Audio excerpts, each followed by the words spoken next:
I want you to leverage what the algorithm can do for you. And so I want you to send this message in a direct message or Facebook Messenger, anything like that. I want you to send it through that, not email, not text. Here's why.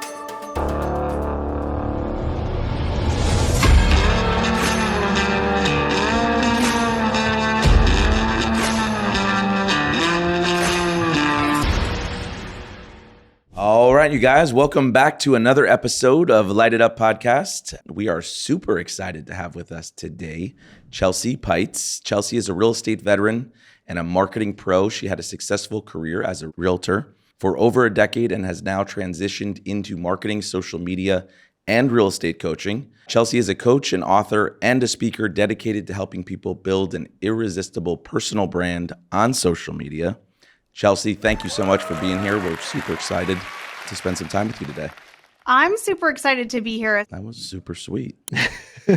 Yeah, we're excited. So let's jump into this. We are known to go into the lightning round where we ask you questions unrelated to real estate just to learn a little bit more about you and your business and your life. So without further ado, KIRO.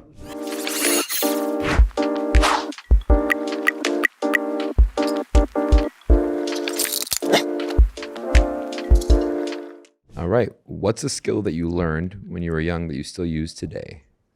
That's an awesome question. I would say it has to be something about people. People skills, people fascinate me. I'm obsessed with the idea of product psychology and the marketing, the human-to-human marketing. So I once upon a time was planning on being a therapist. And I went to college for that reason. I got my degree in clinical psychology. And then I realized because I'm so empathic that probably would not be a good idea if I was crying every single time I sat down with my clients. So I ended up going into real estate, which I kind of joke is basically the next best thing of being a therapist. And so definitely my ability to connect with people and to have an authentic connection, to be able to listen to them, which has absolutely served me well in my business, is really understanding what the challenges, pain points, problems are. And you can only really do that through listening. So I'm going to give a shout out to ASU for giving me that ability as I was learning to be a therapist. I love that one. That's good. Awesome. All right, Chelsea, what are you most worried about with the next generation? Well, I have a next generation who just turned 10, and there's so many things that I am wondering about, especially with my industry. My specific industry, obviously, is technology and social media, and it's not all roses and rainbows there. It's a great, amazing tool where I can connect with people at scale and share my story at scale and make eye contact at scale and truly create a deep and relatable, authentic understanding of other human beings. And also, it's a place that sometimes you feel very vulnerable when you're posting. And sometimes you get people that say things that aren't very nice. And there's a lot of scammers and hackers and fakes. And I literally just had another one yesterday. So there's a lot of things that also kind of make me a little bit nervous about everything that's going to be advancing. And I know a lot of your listeners probably are already talking about ChatGPT and different AIs. And I think that, there's always a great way to use them, and there will always still be a need for that humanity within that technology as well. So I think probably as much as I love social media and what I do, I'm also a little bit nervous about where it might go, especially for my kiddo. Yeah. It's interesting because it's your industry, but one of the things that you say that you still use in terms of a skill is connecting with people. And it's almost like social media allows you to relate to the person you're watching, but you can't really connect, and you become avoidant of actual physical connection. Yeah. I would disagree. Oh. So a little quick background too about me. I have written 2 books about this topic, and I'm one of the few people who has actually studied how our brains react to faces through screens. And years and years ago, which is so funny I'm saying that, it's like the old days. It was probably like 8 or 9 years ago. Yeah. The old original versions of different social medias, I fell in love with an app called Snapchat. And you might remember that at one time it was as popular as TikTok. And unfortunately now it's not really as popular. And obviously people still love it, but it will have a special place in my heart.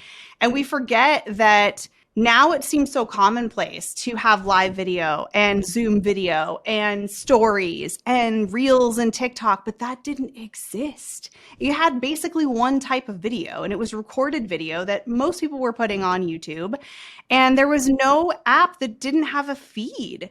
So it was totally different. And you opened it up and it was like, here's a camera, you got to do something with it. And the do something with it was usually us talking to it. And so what happened is I was totally fascinated because I was watching these perfect strangers. And I remember one day clearly when my husband came home from work and I said, babe, you're never going to believe what happened to Shannon. And so I tell him the story of what happened to Shannon. Then he's like, remind me, he's like, who's Shannon? I'm like, oh, she's my Snapchat friend. And he rolled his eyes and was like, babe, that's not a real person. That's not a real friend. And I'm like, no, but we're like, we talk every day. And I thought it was profoundly strange that as a full-grown adult, as a parent with a career, that I was really feeling close and compelled to having an authentic relationship with these other human beings, which actually there was a group of us that did end up getting together and meeting in person. And to this day, 9 years later, we still talk on a regular basis. So my work really centers around the big idea that the real estate human who wins in 2023 is the person who can share more videos that can make a stranger feel like they already know them.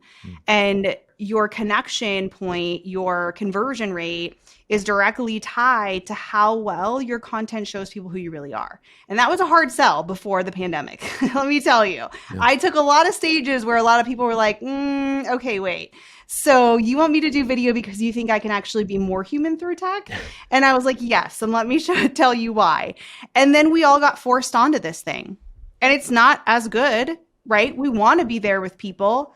But you can't tell me that when I looked at my parents through Zoom and spent holidays and birthdays over that 2-year period for the pandemic, and I said, I love you guys, I miss you, that wasn't real. It's different, but it's still real. So I work a lot around those mindsets, around online versus offline, and how to create humanity through like virtual digital content. I'm going to throw away my card and we can jump right into it. So no, that's powerful. Just to be fair, the next generation, because they didn't have so much physical connection, that's something they might be a little apprehensive to do if they're just relying on the social aspect. I completely agree with what you're saying. That's extremely powerful in that essence. But I think what you said earlier as well, the vulnerability, doing the research on you and like going through the preparation, letting people see who you really are isn't easy. No. And part of the plot twist that I wanted to throw in here, because John's one of the funniest people I know, but on social media, he cannot come off as funny as all because he'll just be robotic, right? No, but it's true, right? How do you get someone? Yeah. And I brought this camera. You can't see it. Oh, no, you can. Because I was hoping that later on in this episode, you can help Coach John through how to actually be himself, right? And creating content that portrays himself, promoting this episode for viewers to watch. So this is my specialty, and it's because I am so passionate about studying human behavior. And so thank you for allowing me to nerd out a little bit on the neuroscience behind social media and cameras. And I want to tell you that I am by nature, by DNA, a highly anxious, camera shy human being. I know it doesn't sound like it, I've been on camera every single day. And so I find that as a coach, it's helpful if I talk about the why, because sometimes we feel a lot of shame around why can't I do this? I'm a really funny person in real life, or I don't really get scared in front of people. Why isn't it me there? And so I talk about this idea of alignment and mismatches. And one of the things that I always ask people is, do you remember the first time you watched yourself back in a video? And because I do, I remember it very clearly like it was yesterday, and it was probably 10 years ago. And for 5 years, I did not watch myself back. For 5 years, I would make a video and I knew that if I watched it back, the cringe, the ick factor would take over and I would be like, I'm not going to do this again. That was horrible, right? I shouldn't have done that, but I did what I needed to do. And so we all know that exposure therapy or exposing yourself to keep doing it, but who wants to white knuckle it, right? That sounds terrible. So I'll give you some strategies on how you can overcome that. But I also want to tell you, John, like why this is happening, and it's not your fault. And I call it the mismatch, right? Between the recorded I didn't self. realize I was that camera shy, but I appreciate you making me part of this social experiment. Well, I'm game. I'm in. Thank you for being a part, just for the example, even though we know that you are absolutely comfortable on camera. He's so and probably the most confident. hilarious person that has had me on a podcast so far. So there you go. But it's about this mismatch of who you're seeing on that video and who you know you are in real life. And how does that happen? Often it happens if you are memorizing a script. And as a speaker, it's very hard because sometimes I have to memorize a presentation and a delivery. And actors, I do not know how they do it because what happens is, number one, we speak differently than we write. So it sort of triggers this brain mismatch of like, wait, that doesn't really sound like somebody would be talking to me in casual conversation. It can also happen if you are losing your warmth cues, because when you get on that video, you might be nailing that script, but your brain is thinking about the next bullet point because you want to make sure that you get all the words right. And all of a sudden your face kind of deadens. And then you kind of like stare. And then it's like, our brain's like, that's me, but it doesn't really look like me. And it's kind of weird. And so a lot of that has to do with these unconscious things that as we're trying to memorize a script or as we're reading a teleprompter, because it's activating a different part of our brain than if we were just chatting like right now, my volume doesn't go up and down. My voice doesn't change. I'm not leaning in. I'm not using my hands. It's like, or you might think that you have to show up as a persona of yourself to be taken seriously. And you're like, I see people in their videos like this, and they're saying 3 reasons that you need to be moving to 85255 today. And it doesn't feel like you. And so when you watch it back, your brain's like, that's me, but I can't quite put my finger on why I don't like it. And then you have the ick. And then you don't want to do it again. So it's totally normal if people listening are feeling that way. And there is nothing wrong with scripting. I have scripted the majority of my videos. I have memorized a lot of things. And I will still tell you that my unscripted stuff always feels better, because that's what we're pinpointing, is that it looks and sounds like me. And my eye crinkles are crinkling when I'm smiling, like I would see somebody and smile at them. And so I would encourage people to keep going. And, you know, yes, at the end of the day, you just expose yourself to your recorded self enough times, it will get easier. But I also don't want people to be so stressed about the whole process of undergoing that either. You know, the thought that came to my mind right now is when you first get your driver's license, the thing that you think about is 10 and 2, rearview mirror, side mirrors, and you keep doing this whole recycling process over and over, and you're driving like an idiot. The second you do it so many times and you're exposed to it, you can do it without thinking, but you're comfortable in it and you don't have to do anything. Same thing if you're walking and there's a bunch of people around you and you're maybe self-conscious about the way you're walking, then the way you walk starts to change and it starts to be awkward. Yes. And it's about being comfortable and just numb. Like I watch back forming and it becomes a habit, or it becomes a well, it just becomes natural at that point, right? And that's I remember how how nervous we used to get for. I think he's speaking for himself. Okay, fine. Our first 3 or 4 episodes that we did, I think I probably had 3 or 4 cocktails before we got on here just to relax a little bit. Now it becomes second nature. To come on here and present. But I think the beauty of it is, and I don't know if we're going off topic, but I sort of really enjoy this topic, is once you get past what you look like or your delivery or your approach, then you start worrying about a whole nother skew of things, right? Yes. Why do I always ask the same question? I always give him a hard time about asking the same one question over and over again. Why don't I ask better questions? Why is my delivery better? I need to smile more. So we're our own biggest critic, no matter how you look at it. But I also think it's the type of people that we all are, the 3 of us, right? We're all competitive people who are always trying to improve. Chelsea, one thing I'll just say is this, and you could drill it into his mind because I try and it doesn't work, but it seems like what you're saying is working. He's lighting up over here.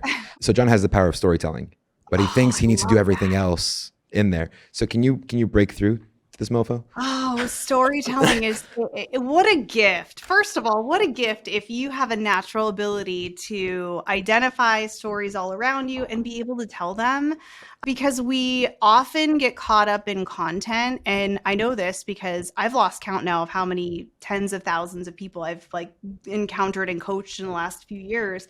But beyond that challenge, the other challenge is, well, what do I say? What do I post? And we have content all around us, right? But we're too close to our own story. And sometimes we don't think we have stories, or we don't think we have stories that are worth telling. And I'm going to share my favorite quote that literally changed how I look at content. And I don't know the original source of this quote, but I found it on a blog. So I'm just going to quote the blog because that's the best I can do. The blog author was Felicity Honora, and the quote says this: "People come for the plot and they stay for the character." People come for the plot and they stay for the character. Those people came for that one TikTok they saw. They went to your profile, they followed it, and then they got to like, know, and trust you in your stories or seeing you again and again. The problem is people don't think they're a character worth staying for. They think what they do is boring. They think who they are is boring, that it's already been said and it's already been done.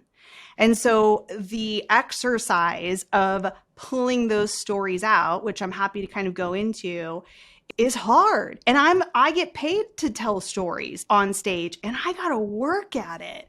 So yes, I'm excited that you have that natural gift and ability. And I'm telling all of the listeners, you do too. You just need a little bit of help finding it.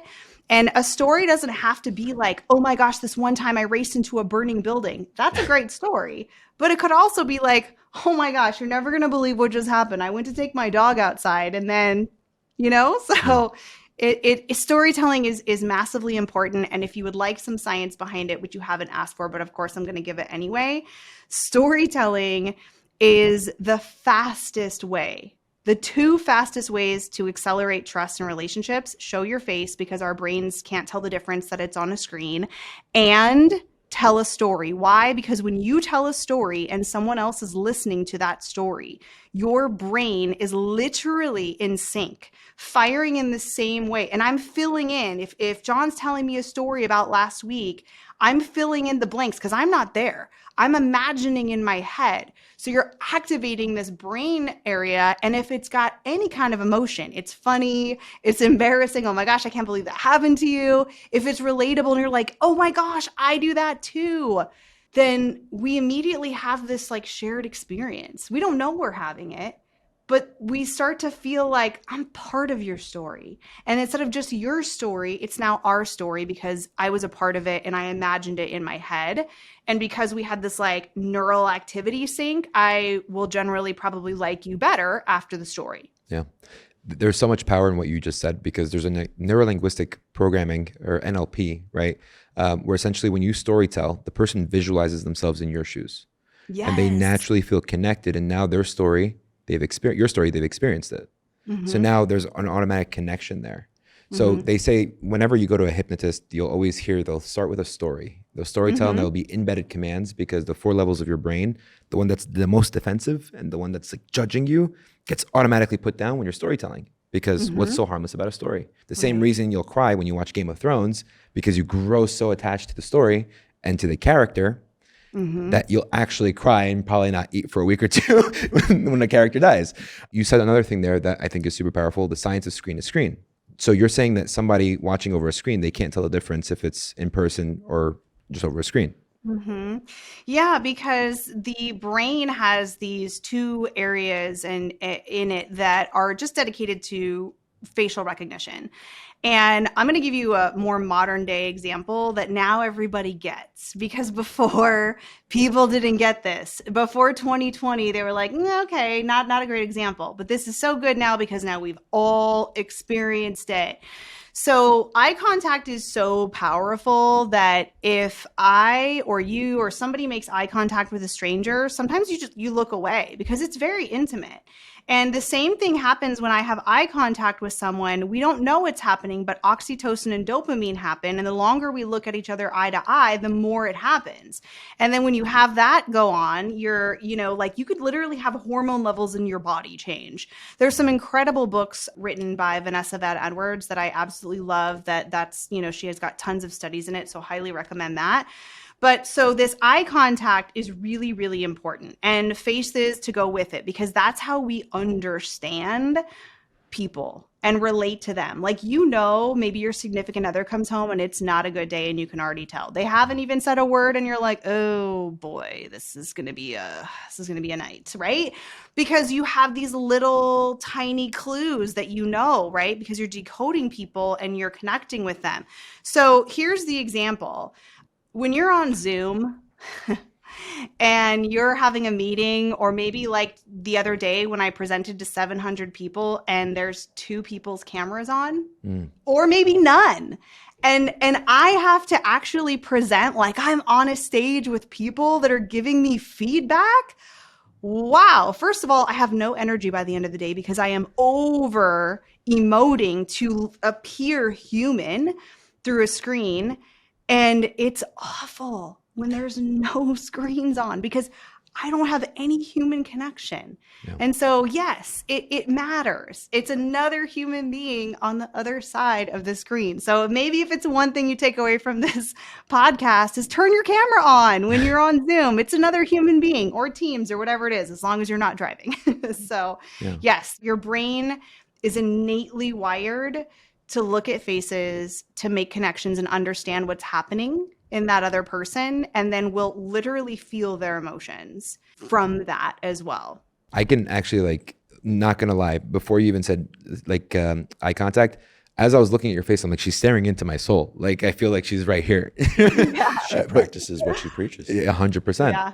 Yeah. And it's hard because you guys are below my camera. So I've really had to work hard to look into the camera, which again is a tip in and of itself, because when I started recording myself, I didn't know where to look, and I just looked in my own eyes because it was something to look at on the screen.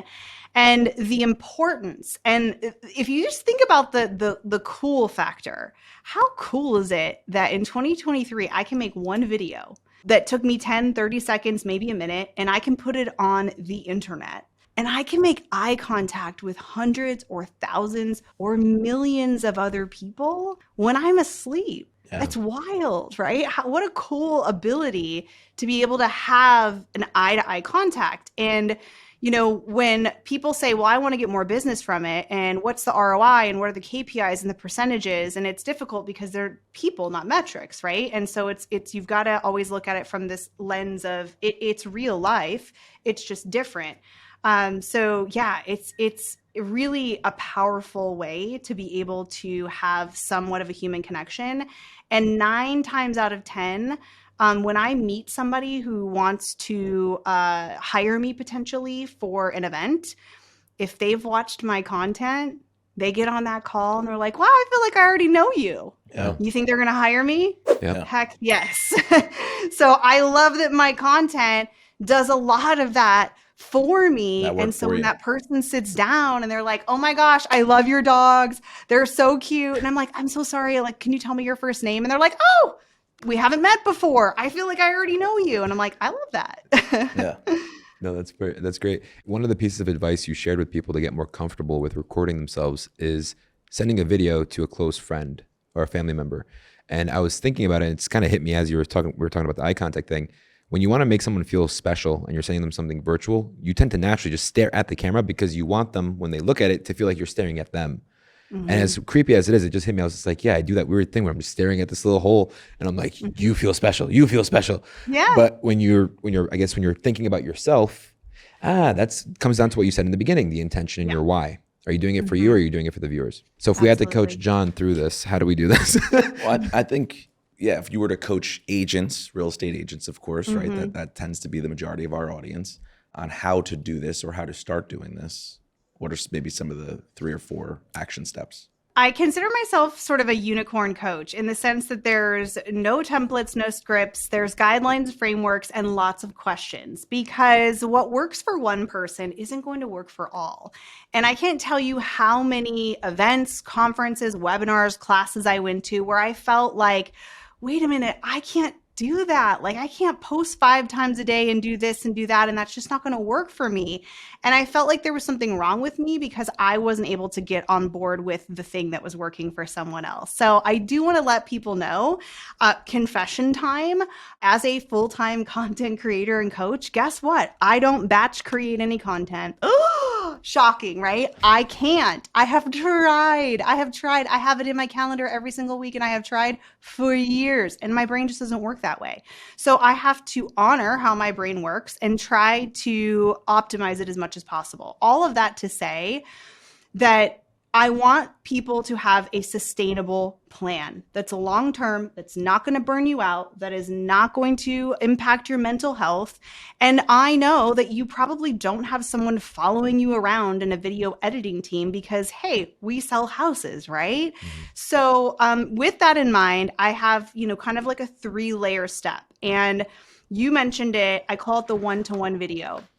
It's so simple. The strategy is highly effective for all the reasons that we just talked about. If you need to build more camera confidence, and let's be honest, lose the excuses, because there's always an excuse. Oh, I don't have time to write out a script.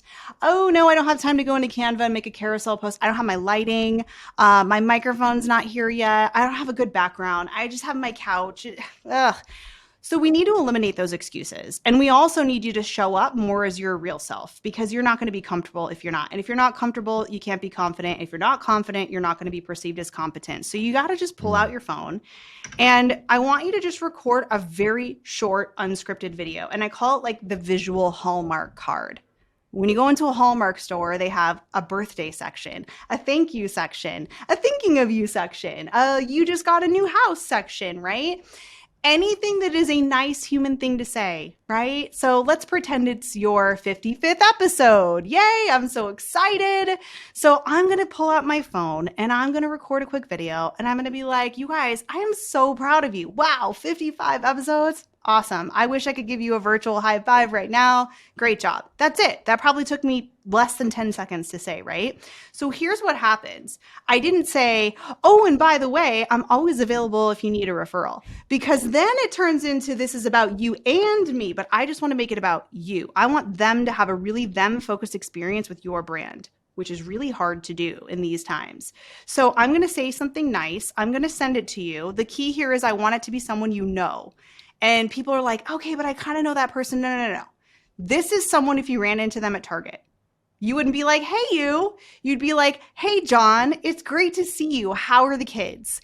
This is someone you know well enough that you are going to be comfortable. You're going to like them. You're going to know them. You're going to trust them. And we need to have that, because when you know who you're talking to, you don't need a script. And when you know what to say, which isn't about you and it's something nice for someone else, you feel good saying it. They feel great being seen and receiving it. And then all of a sudden, you're looking in that lens and you're like saying happy birthday and you didn't even know, but you're smiling. And you're like, oh, okay, well, that wasn't horrible. Maybe the lighting could have been better, but that sounded kind of pretty much like me. And so you get more comfortable with these natural warmth cues so that you feel more like the authentic version of your real self. And you get more comfortable and you get more confident. And here's the really cool part of this whole strategy, right? So you've shot your video, you're going to send it to someone you know, you're going to make their day, and it's going to make you feel great. But here's how we're going to send it, because this is a really important component of this strategy, because I want you to work smarter, not harder. I want you to leverage what the algorithm can do for you. And so I want you to send this message in a direct message or Facebook Messenger, anything like that. I want you to send it through that, not email, not text. Here's why. I love email. I love text. I don't need any of that information. I don't even need to know your phone number. I don't need to know your email. If I'm connected with you on Instagram, I can just send you a direct message. So it gives you access. And number two, whoever you talk to, whoever you're sending direct messages to, the algorithm says, oh, well, you probably want to see more of each other. Let's resort both of your feeds so that the next time you post something that's not a happy birthday to one person, but you're posting your market update or 3 things that you need to know about interest rates that's going out to the whole feed, they're going to see it. And then someone's like, well, I feel like I see you all the time. You know, they're in my inbox. I see you when I open my feed. Maybe you're sending out a monthly email. And they feel like this omnipresent experience. And now your content is going to get seen in the future by those people more often. Text message and emails don't work for your future content. It's a great way to get a hold of somebody and give them that message, but I don't get a text message in a week that says, hey, check your Facebook because Chelsea just made a post, right? Yeah. So I'm not saying not to use those tools. It can be an either or. This particular strategy, I want you to ramp up your algorithm and also ramp up your confidence. That's great. That's a really great tip. And is it because you DM them anything at all, or because you DM them an actual video? I don't have any proof of there being a weighted DM. I would assume, like, if I were at Instagram, I would be like, well, yeah, if somebody's sending a voice message or a video message versus an emoji, then, you know, maybe it should be weighted more. But even if there isn't a weight by Instagram, there is a weight by the person who gets it. Because if I give you a thumbs up or a heart versus me sending you a voice message where you can hear my voice, and I'm like, wow, I'm so sorry to hear about, I just saw you post about that, and I just want to let you know I'm thinking of you and I'm really sorry, versus like the sad face. So yes, that there is a weight in the mind of the person who's getting it. Yeah. That's extremely valuable, especially if you want to be able to build a community and build retention around your following too. But if we had to take a step back and look at what's happening today, a lot of people who are trying to get into the creating content field of it, they're probably relying on AI and tech a little too much, where they're putting up topics about, create me a script of, how to talk about interest rates or this, that, and the other to try to communicate through it. And then they end up sounding extremely robotic. Yeah. And I've been guilty because of a that. robot wrote it. Yeah, essentially because a robot wrote it. But then I've seen some of your videos where you're talking about like practicing how you deliver that and like being able to portray emotion. Can you talk a little bit more about that too? We could probably do an entire podcast just on how to, really communicate more authentically in a camera, because it is awkward. You're looking at a device and usually there's nobody else in the room with you and you're trying to speak to it as if you were speaking to a friend or a client. Yeah. So there's a lot of different layers in there that can trip us up, and, especially script reading, teleprompting, all of those are incredible tools and require some skill to connect with the audience on the other side. One of the things that you mentioned is sort of like the data of it all. And data is important. It's a really great way to talk about something that is trending or topical. Let's take interest rates, for example. If you find an article that was written by someone else, you could easily create a video using that screenshot of the article as sort of, they call it a green screen. It can sort of be behind you. And I bet your listeners have seen that, where it's like they see the person's face, they can hear them talking, and then behind them, they're seeing this article. So now you can refer back to something that you didn't even have to create. Now, the key here to humanizing your content, the reason that we follow people is because those people have a personality and a perspective. And that is the only original content that any of us have. Your personality, your perspective, your opinions, your lived experiences, your stories, your wins, your losses, your thoughts on what you think that means. So I would recommend, if you are going to be covering something that's educational, data, charts, information about the market, I like to call it the and then strategy. Tell me what it is that you're talking about, and then tell me, what does it mean for me? Break it down in a way that's easy for me to understand. And if you are talking to a specific niche or audience, like first-time home buyers or homeowners or people who are renting or people who are investors, tell me what this data and information means in a digestible way that I can take it and say, oh, okay, that's why I care about that. That's why this is helpful. I love that. Does it have to just be digestible, or does it have to be fun, or like your own perspective? You know what I mean? Because sometimes these people just put out market updates. I mean, we've all seen the realtors that just do these, notorious market updates that are, last quarter there was 400 homes and now there's 300 homes and days on market is this. I mean, how do you make the data and the presentation and your perspective, how do you make that fun and interesting and something that catches them? It doesn't necessarily have to be entertaining. If your personality is fun and entertaining, lean into that. If you are somebody who defines yourself as an introvert or quieter or even awkward or weird, like I define myself as an awkward person, then you should lean into that too. You don't want to try to become someone. You never want to copy and paste the personality or perspective of another realtor that you're following in your feed. And that's hard because we are inspired by people that we follow. We see, oh, wow, this person, I love watching their content. I love how they deliver it. They're very successful. And then I need to deliver it in the same manner as that person if I want to be successful. So there is a lot of sort of self-awareness journeys happening in creating content and feeling comfortable with trusting who you actually are and how you're going to deliver the content. And I will be very honest, there have been many times when I thought I had to show up in a certain way because somebody else was doing it. And at the end of the day, I was like, you know what? That just didn't feel right to me. And so I stopped doing that. But I definitely did it because that's what a lot of us have to do is test and try. So it doesn't necessarily have to be fun. It has to be the way that you would explain it. If you're going to explain it to a client who's sitting across from you at that table, it should be in the same way. You should be the same person on the outside of the camera or outside of the phone as you are on the inside of the phone. So that when people meet you, they say, I feel like I already know you. And then there's this instant confirmation of, oh, you're the same person that I was watching your content 3 days ago and watching all of your content, and you're the same person. You're just what I expected. So the alignment of that offline and online doesn't necessarily have to be fun, doesn't necessarily have to be entertaining. And for those people who are creating educational content and you're thinking, but every time I post something that's fun or funny or has my dog in it, it gets way more views. Of course it's going to, but don't give up on the educational content that is speaking to and answering the questions and solving the problems of your ideal customer, because that person is going to be looking for that content. Yeah. And when they find your content, they will watch 1 to 12 videos if you are able to answer the questions in a way that is easy for them to digest and understand, because a lot of people do not do what you do. And so if we're using terminology that is specific to our industry, many people aren't going to stop and ask because they feel like, well, I'm an adult. I'm even a homeowner. I feel like I should know what these terms are. Yeah. And I don't. So they're not probably going to ask. So yes, if you can make it digestible and if you can explain something, it doesn't matter if it's fun or entertaining. It certainly doesn't have to have any trending music behind it. People are going to be searching for your specific content at some point, and then they will consume it, and the right person will. Yeah.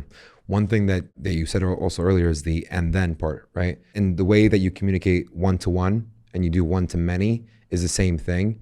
And if you're listening to this, you really have to watch this full episode to understand and get the whole essence of what Chelsea's giving. Because of you, I bought a teleprompter, simply because when I do my webinars, I want to be able to look at that person's eyes and it feels like I'm actually talking to one person. But then you're delivering it to the masses, but you're delivering it to one person. To the point now, because of you, I'm referencing the VA on there. So I'll be like, hey, and I'm like, as if I'm portraying it to one. So like your exercise of saying, deliver it to one person, act like you're recording for one person makes a big difference with the way that it comes through. The only struggle that I find, right, as evolving, trying to practice this whole thing, body language comes into a big play in communication, right? You have the words you use and the tonality you deliver it in. How does one start practicing? What tips and tricks do you give for the body language part of it? Yeah, so I'm definitely not a body language expert, but I will tell you, as a professional keynote speaker, I study and have hired coaches about performing in theater and stage presence and tonality and facial expressions and body language. And there really is a science to it. It's not just as simple as, well, I'm going to make 100 videos. And by the 100th video, I'm going to be myself and feel comfortable on camera. Will you feel more like yourself? Absolutely.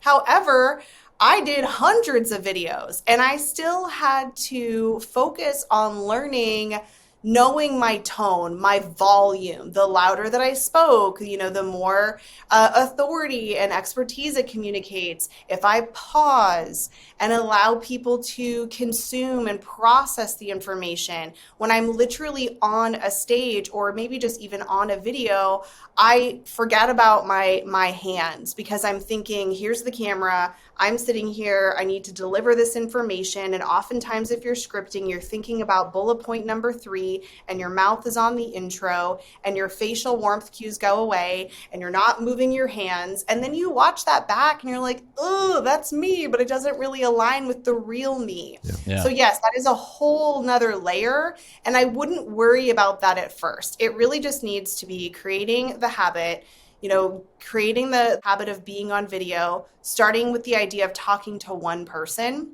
Because if you try to do all of it, if you're like that A personality, that driver where you're like, okay, I gotta make sure I'm looking into the camera and I have to make sure that I'm using my hands and then I have to make sure I'm not missing bullet point number 3. It can feel very overwhelming. Yeah. And so I always tell people to not start with scripted video. As torturous as that might sound, not starting with scripted video and just sending those one-to-one videos to people is going to really help you get more comfortable with some of the other elements of making videos. And believe it or not, I also have people do other things while they're making videos.